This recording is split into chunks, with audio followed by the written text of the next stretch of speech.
will apologize at the outset for the last time. We don't have much of a program set up, and that's my fault. I just got back from out of town. I'm a little bit grubby, and everybody's here at 7 o'clock, so we're just going to go ahead anyways. Hope to get an actual lesson plan together after this. Again, the videos we started recording were never really meant to be like things that went online that we're supposed to teach everybody how to save the world. They're more just our own little teaching things we're going to put online, but now actually there seems to be so much more interest online that we should probably just put a whole, a lesson plan together and start covering topics that have a title so you can research it and just, oh, I want to learn about driving no license, so, let's click on that video or whatever. So we're going to start getting into that for the next video better. I've just been informed that we've been getting emails from, I don't know, as far as ways Australia for people asking for clarification on things. I will address a few of those real quick here before we get into some things. I just quickly went over them right before class. And I wanted to address one here because, the fan was kind of noisy. There's one thing I love to do when I get thrown in jail for the weekend or for 4 or 5 days, and I love to teach people their rights in prison. And who is there more of in prison than anybody else in Canada? Natives, Indians, right? So I'll do a quick little thing on this. The first thing I like to teach people, as soon as I get out of my cell for the first time, we all sit around the tables, I grab one of those requisition forms for the canteen, I grab a pencil, and just say, okay, who wants to learn their rights? And 5, 6 guys will gather around right away, and they just, oh, okay, let's see what this guy has to say. Because they're in jail, they got nothing else to do. So, because somebody has a question here about, apparently in one of my videos I said anything that has a signature is bad. I don't remember saying that. It's probably taken out of context. Anything that has a government signature is bad. Actually, anything that's got a government signature is good. Or your signature on a government document. Yes. That's the thing. Because you want to make sure you know what you're signing. Right. Right? Because that's your liability going on that document now. So it could be bad. It could also be very good. Okay. Over in this meeting right But, okay, so what was I going to say? So the person has a question about the citizenship provided by the government, has a signature, blah, blah, blah, and he goes on to say something about for a native of Canada. Okay. There's a guy in the Winnipeg Sun 2 months ago. A native guy went to court and basically fired his lawyer when they called his white man name in the court. He said, that's not my name.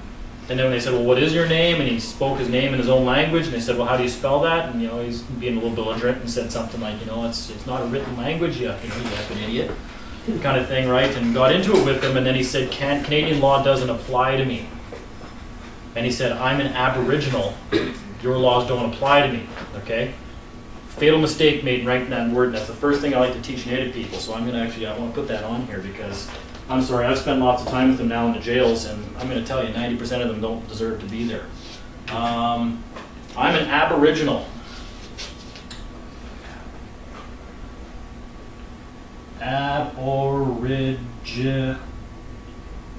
No. Okay, let's play some word games. Let's use the word nope.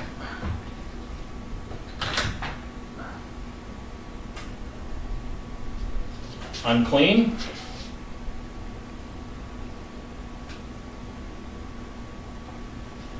And abnormal. Those are really the only 3 words you need to explain what's going on here, okay? Because you people were given the same education as we were, public education, courtesy of the government, that taught us to be as completely incompetent as we could possibly be to be reliant on the government. So they got you to call yourself the wrong thing right off the hop. If you're an Aboriginal, that's the same as calling yourself, you can either be, anyways, if you don't know much about the English language, that's called a prefix, and a prefix can completely change the word following the prefix. So, negative. There you go. So it can change it to be good or bad, and I'm guessing it's bad because you can either be abnormal or normal. You can be unclean or you can be clean. You can be an Aboriginal or you can be the original people of this land. And the original people of this land are men and women. That's actually all of us. We're all the inhabitants of this land because we're all born here. We're all of this soil. We're all of this earth. That's all of us. So men and women, the man, is the original people of this land. If you're calling yourself this, That's a status with the government. I'm a status Indian, I'm an Aboriginal. Well, there's liabilities attached to that. And that's why you're in jail, right? Deal with the government and you're gonna get the short end of the stick. So just be prepared, and people might want to do their own research on exactly what that all entails, being an Aboriginal as opposed to the original people of this land. So hopefully that helps them with whatever they're asking for about citizenship and whatnot. Because what is citizenship? Employment. It's the citizenship. Wardship. It's the citizenship. You're on the citizenship. You're on Canada. What's the capital? Yeah. Well, congratulations. Enjoy all that comes with that. So, there was that one. There's one I liked here actually. Basically said something about, okay, so how is this? I'm making claim to the legal person John Doe, all capital letters, name. Well, you don't make a legal claim to it. You know, you got the birth certificate. That's your claim to it.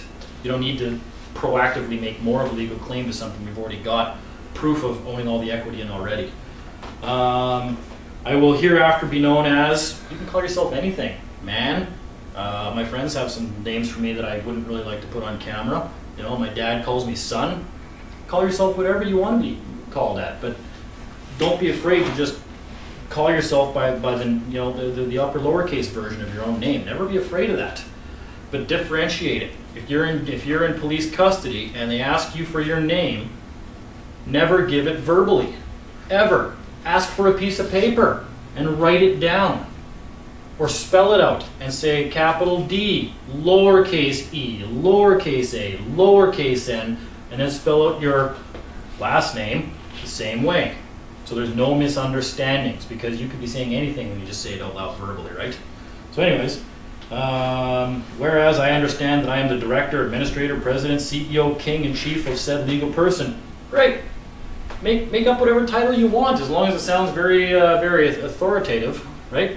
Wonderful. Whatever you want to be, as long as you've made it clear it's a position of authority in that organization.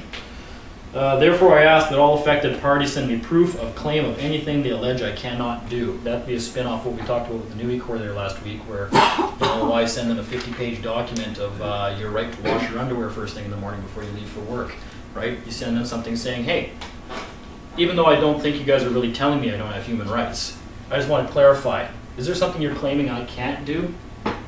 Right? That's a good initial contact with the government. Starts your business relationship that ended when you got your birth certificate. You never contacted them ever again. Well, you may want to do that, set some terms up and get a business relationship going with these people, right? Also, the reason I like that is how hard it would be to ask a simple variation of that to a Crown before you go to summary convictions court. Therefore, I ask that all affected parties send me proof of a claim of an injury. Send that to a Crown before court. When he doesn't respond, get a certificate of default printed up and file that into the court record before court. Right? You're given an opportunity to deal with these things administratively and ask really good questions like that before court, because once you're in court in summary convictions, you're the defendant. Okay? They're the plaintiff, you're the defendant. If you're there, it's because you haven't settled. You haven't contacted them. Why haven't you contacted them? Well, you're not even attempting to contact and settle this dispute, so I'm going to settle it for you, is what's going on. Even though we all know what's really going on in the court anyways, is they are assuming you're a public servant. So address that as well, right? Another good question to ask the cops on the side of the road, by the way. Layers of the onion. Yeah. Again, presumptions. I keep telling everybody with that explanation of when we're all going out for dinner. I like to keep hammering that one through. We're all going out for dinner and no one is asked who's paying the bill.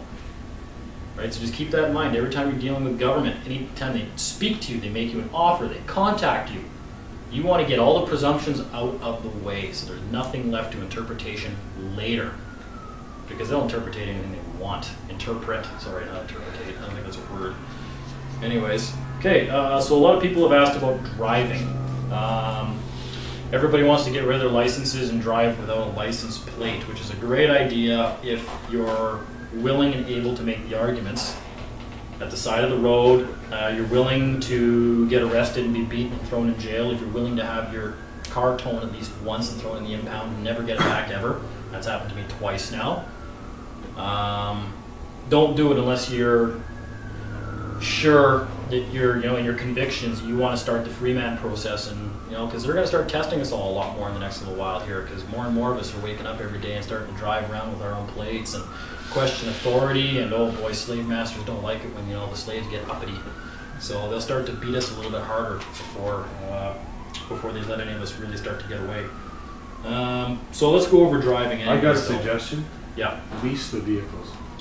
No, don't ever do that. No? No. What about under your Who owns the corporate equity name? in a leased vehicle? Well, Not you. No, you see, the thing is, if they take it, it's not yours anyway. But that's not really honorable. Oh, so what? Yeah, I don't like that. This is an honor system, right? Plus, if you don't own the equity, you can't control the vehicle. Plus, you're going to do that maybe once until your credit's destroyed, and then you're out of the vehicle, period. You know what? Farm equipment doesn't need a license. Ah, yeah, okay, good point. So you drive a lawn tractor around, yeah. No. And the other part I like about this as well is that when you're buying a cheap car, because you got to buy it cash now, right? That's great with my whole divestment idea from the government period, right? Because now you're not buying a $50,000 car on credit.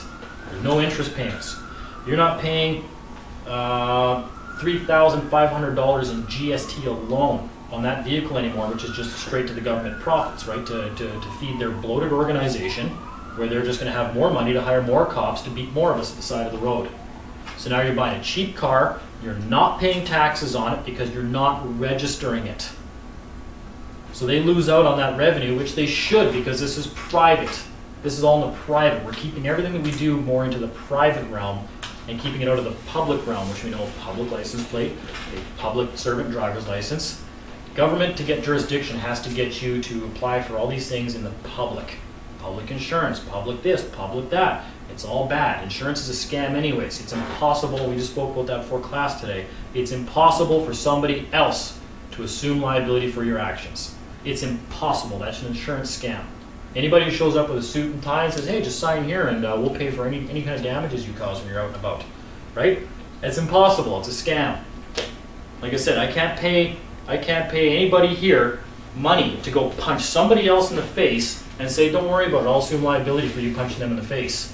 No, it doesn't happen. Believe me, the guy that does the punching is still going to jail. I'll be going as an accessory though. Because he took money to punch someone in the face. Yeah, right? I'll just be alongside with you. We'll be cellmates, and there we can discuss the insurance policy that we thought we had in place, right? So that's a big farce. Don't ever fall for that. Okay, so driving. Driving without a license. It's really simple. You get in your car and you drive around. I know, shockingly difficult, isn't it? So the problems start when you get pulled over. Let's start with just the word driving, period. Everybody's always making arguments in court. I wasn't driving, I was traveling in my horse-drawn carriage, and I'm, this and blah, blah, blah. And they're making all these arguments about the definition of that word doesn't mean this, and they're getting into the word definition game. I hate that game. I hate that game. I never play. I just, yeah, I'm driving. So what? Look up the word in Black's Law Dictionary to tell you, yeah, I'm driving, I'm operating a vehicle, whatever they want. I don't care. I don't care. Because when there's no plate and there's no driver's license, I'm doing it in the private. So it doesn't matter. Call it whatever word you want. If they have a different definition in their own statute, great, good for them. How does that apply to me? Where in that statute does it say, if Dean is driving, he must obey all the rules and regulations under the Highway Traffic Act? Okay? No, it doesn't say that. That's ridiculous to even think that it would. So they're making the public servant argument, and I've shown some of you guys some of the Autopack forms from Manitoba where it says right in the fine print that you're confessing that that vehicle is being used to perform a public service if the plate's on it.